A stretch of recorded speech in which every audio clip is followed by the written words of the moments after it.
The autumn wind is a pirate, blustering in from sea.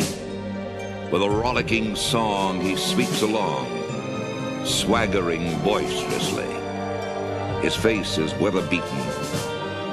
He wears a hooded sash, with a silver hat about his head, and a bristling black mustache.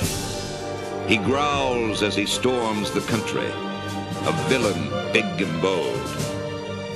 And the trees all shake and quiver and quake as he robs them of their gold. The autumn wind is a raider, pillaging just for fun. He'll knock you round and upside down and laugh when he's conquered and won. Raiders GM Mike Mayock. But as far as Derek is concerned, look, John demands a lot from his quarterbacks. People don't understand how much, just from a verbiage standpoint, all the way to control pre-snap at the line of scrimmage. His percentage of completions, his ability to command the huddle, his ability to command the pre-snap process at the line of scrimmage, his accuracy. He's got arm talent. You look at the development between him and Darren Waller. Darren Waller had 90 catches for over 1,000 yards. Darren Waller is a Pro Bowl tight end by any definition. And then the chemistry he developed with Hunter Renfrow. I think we've got a good offensive line, and what we have to do is a better job of supporting him with some more wide receiver talent, the ability to catch the football, the ability to spread the ball around a little bit. So, Derek handled everything John threw at him mentally. I thought he progressed at a rapid rate in year 2 in John's system. Three traits Gruden was getting from the beginning in Carr was his big arm, accuracy, and his ability to come through in the clutch. And they were all on full display in 2018, Gruden's first year back with the team against the Pittsburgh Steelers. The Raiders were 4-12 that year, but 3 of those wins came by way of fourth quarter comeback and or game-winning drive by Carr. So if you keep the game close, Carr will make the throws he needs to make to pull it out in the end. He's a magician late in close games. Richard is his running back. Has 4 wide receivers. Fires deep middle, Seth Roberts, and dives on it. Seth Roberts inside the 10-yard line. Derek Carr back into the gun, backs out, steps up, fire, touchdown Raiders! Carrier! He did go to one of his tight ends. But Gruden still knew he had a lot of work to do with Carr, like getting him to use his legs more when a play breaks down. And he improved dramatically in that department in year 2 under Gruden. In 2017, Carr had only 8 scrambles or unplanned runs. In 2018, he had 9. Then after Gruden worked with them on it last offseason, he upped that total to 14 in 2019. Watch him make multiple defenders miss here.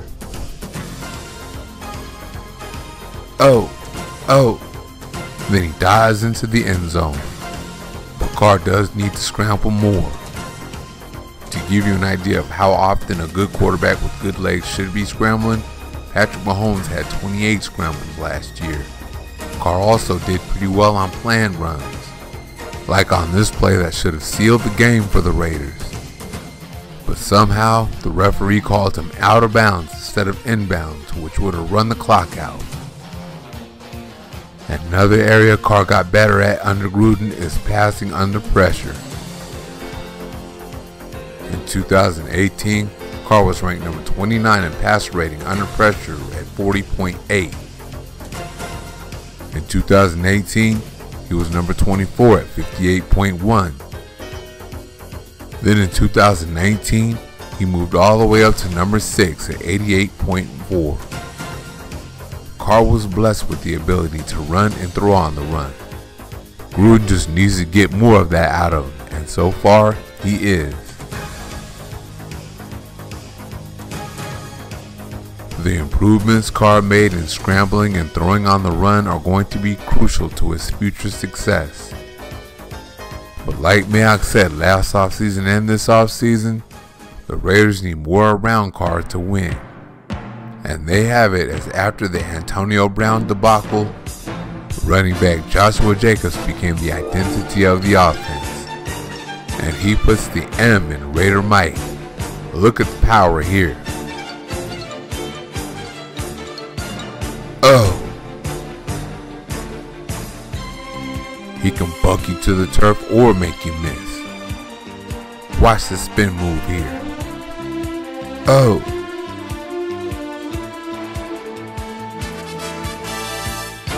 That vision, patience, burst, power, and elusiveness equals a lot of big runs.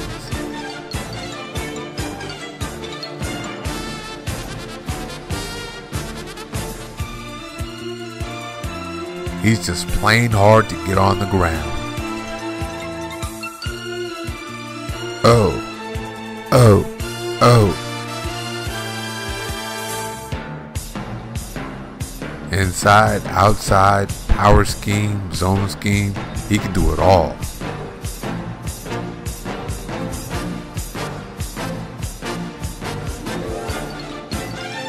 All he needs is one defender out of his gap to hit you for a big run.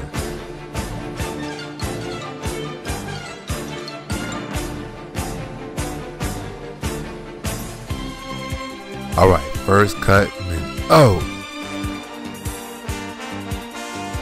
Get off me, son! And he's money near the goal line. When he's not going over the top, he can fit through one of those little holes.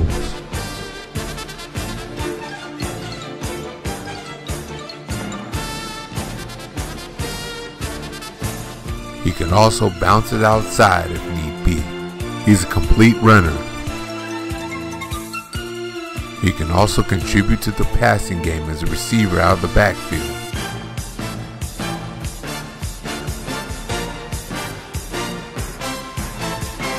Jacobs is a tough tackle in space. Oh!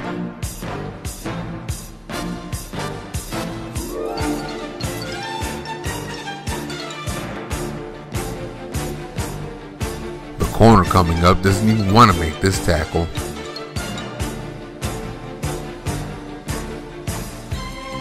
And he has the most important part, the hands.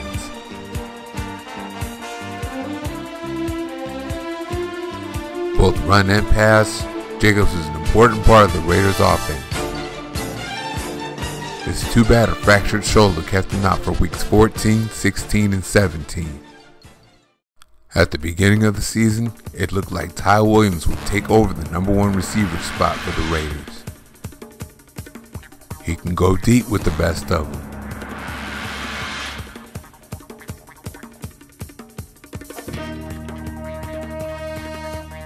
He can go up and get one in traffic.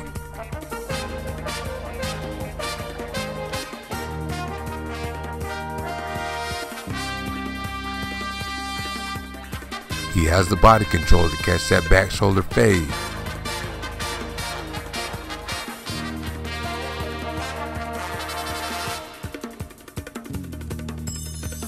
He can go over the middle for you.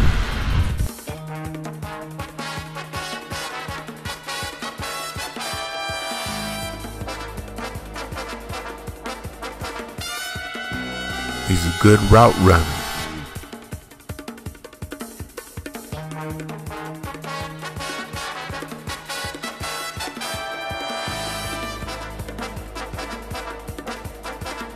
He can run after the catch.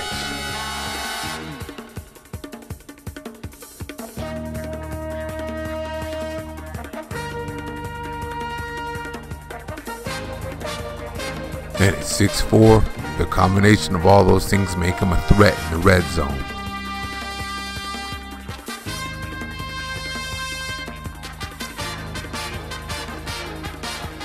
And he was a touchdown machine.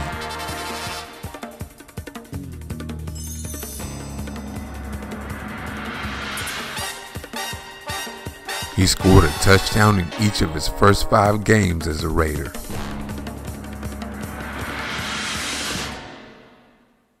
But after that, he'd be slowed down by plantar fasciitis. and that made room for tight end Darren Waller to become the #1 receiver. That 4.4 speed at 6'6", 250 makes him a threat down the seam. You can split him out and have him run a fade.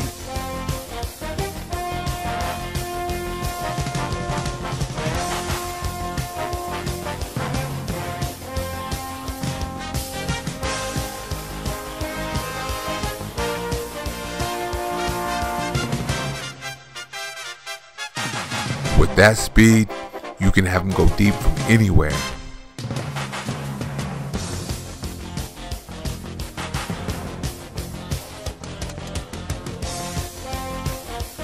Look at this route as he goes over the middle.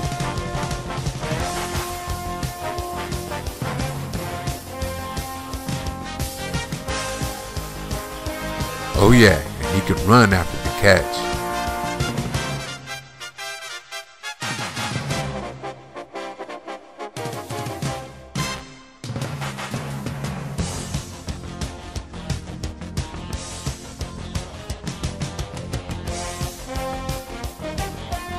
Watch the burst on a 250-pound man. He got himself over 21 miles an hour on that play. And he's definitely a threat in the red zone.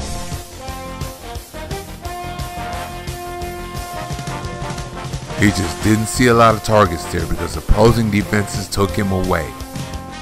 But there's no stopping him if he's one-on-one outside. And if you get a step behind by biting on the fake, it's too late. Waller stayed healthy, so he was able to rack up 90 catches for 1,145 yards. Rookie Hunter Renfrow showed what he can do this year in the slot. On 3rd and short, he was money.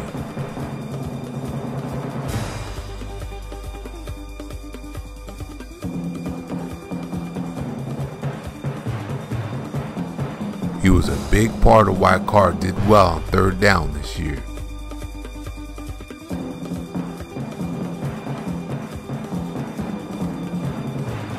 He showed he was more than that though. He made big plays after the catch.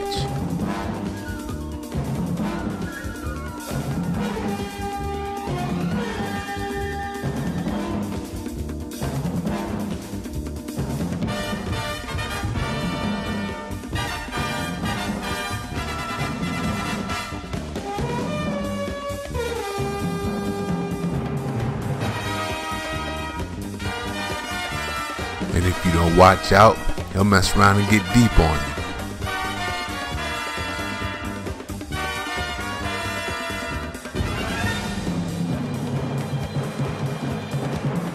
He'll go up and fight for that jump ball too.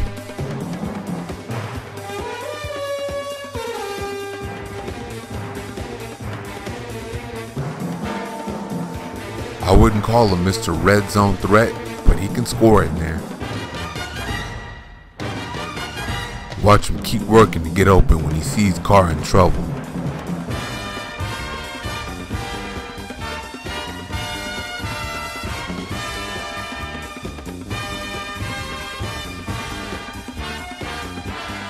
But Renfrow would break his ribs in week 12, and it would cost him weeks 13, 14, and 15. When opposing defenses took Waller away, rookie Foster Moreau cashed in with touchdowns.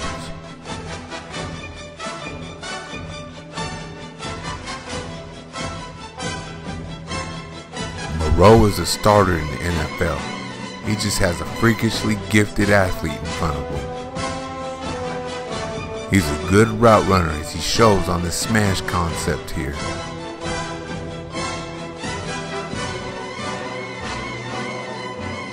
With defenses watching Jacobs, Waller, and Williams, they often leave Moreau alone.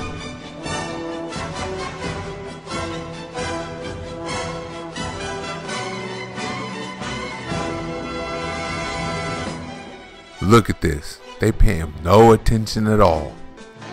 Moreau would score 5 touchdowns on the season, but he would be lost for the season in week 14 against the Titans himself. That's a lot of good players going down toward the end of the season, and it explains why they were 6-4 in their first 10 games and 1-5 in their last 6. So then guys like Marcel Aitman, who's not really used to playing much, started getting opportunities and mistakes were made.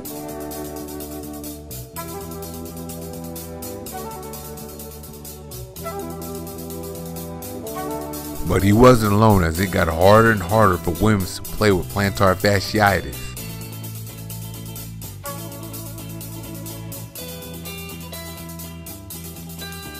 Even Waller, the team's most consistent receiving option, made a costly mistake down the stretch of the season.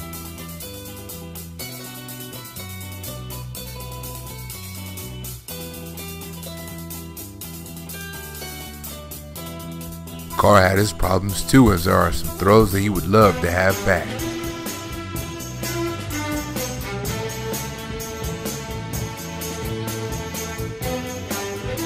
This one against the Broncos is especially costly since the Raiders only lost by 1 point. Then there are the throwaways. Many don't like this throwaway on 4th down, but I bet you $10 to a glazed donut Gruden told them to if it wasn't there. Why? To keep the Titans pent deep in their own territory.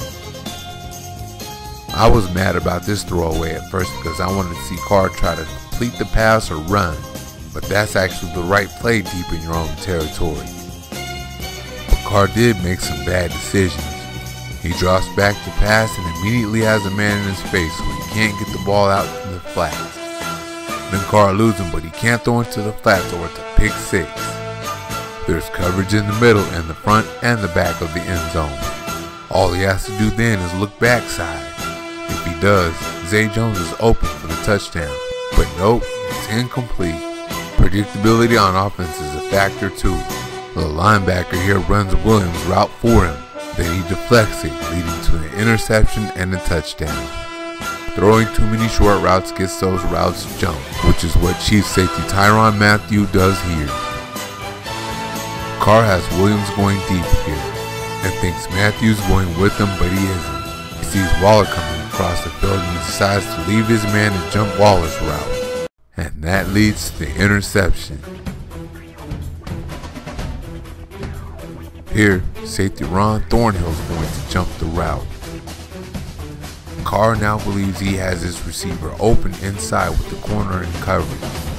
Thornhill's supposed to have deep halves as Waller goes deep with the linebacker on him, but no, Thornhill jumps Williams' route, intercepts it, takes it for 6. Carr staring Williams down certainly didn't help on that play.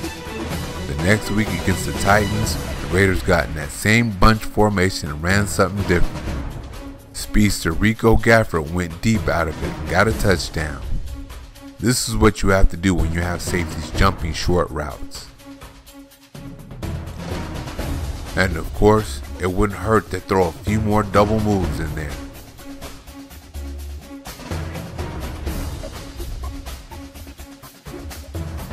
Adding more speed will also help the problem. And speedster Robbie Anderson, whom the team tried to trade for in 2019, is available in free agency.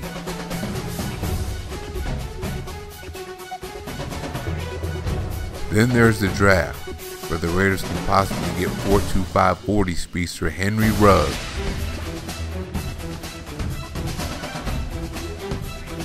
Safeties couldn't jump short routes with him in there. Carr made a lot of progress in 2019, so he will remain Gruden's starter. The Raiders are marketing him as such out in Las Vegas. So I believe the thinking is bringing him back with Waller,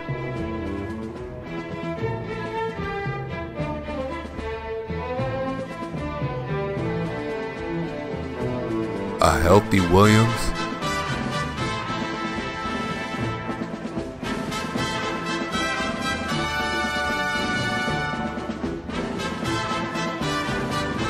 and Jacobs running and catching the ball.